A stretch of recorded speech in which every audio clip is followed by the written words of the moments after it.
Well, on Wednesday, Montana became the first state in the country to ban the very popular social media app TikTok.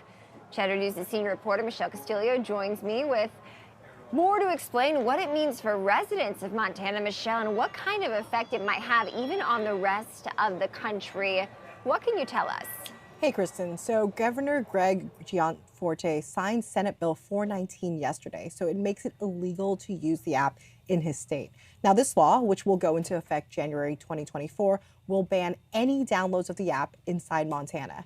People or companies who use the app or encourage others to do so could be fined up to $10,000 per day.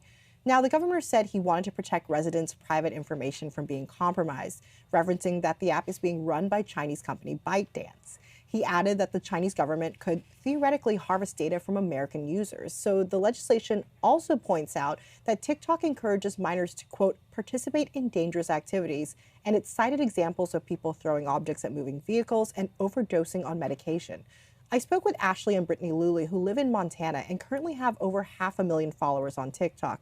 Their count is those drywall chicks. They're not that concerned about the ban, however. Take a listen.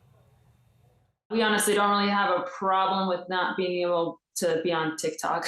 So we do have like 500,000 followers on there, but we also have a lot of followers on Instagram and Facebook. So we're really not impacted by it very much. I mean, I feel like our sponsors will still stick with us no matter what, and we just won't have to post on TikTok anymore.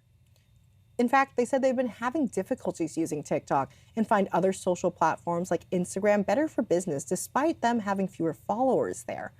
But other government officials, including numerous senators, the heads of the FBI and the CIA, and even President Biden himself, have warned that TikTok could be a major national security threat.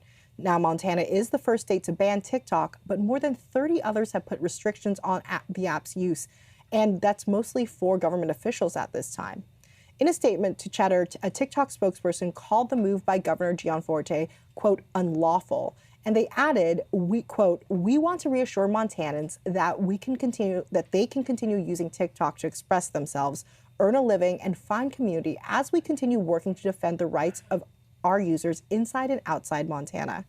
TikTok has previously said that it's never been asked to hand over data, and if it was, it wouldn't. However, in December 2022, the company admitted it inappropriately accessed data of 2 journalists using the app. Around 200,000 people use the app in Montana. That includes 6,000 businesses, according to the company. And many companies rely on the app as a source of income or a way to attract customers. So it could have a major effect for them. As for the Luley sisters, they're just going to redirect their followers before January. I mean, that helps us get followers on all platforms too, just because we have follow us on Instagram on everything we post on there too. So I think before January, we'll just have to kind of throw in some posts on TikTok like, hey, TikTok's being banned in Montana. So if you want to see our posts, just follow us on Instagram and Facebook. As for what this means for other creators, only time will tell how many other states will follow Montana's lead. So it's interesting, Michelle, because we know it has been a hot button topic. I mean, any info as to why Montana, of all states, was the first one to make this move? It's a Republican state, and they have been concerned over privacy laws. There is a lot of concern, especially about the data. So I read through the legislation, and the majority of it does really talk about data privacy and the concern that the Chinese government could use it to spy on U.S. citizens. However, I did find that that section specifically on trends that might influence the youth. I pointed out the one example of when someone was throwing objects at moving vehicles that did cause the death of someone, and other trends that might have caused some injury. That's also concerning to them as well, but definitely something that state has been keeping an eye on.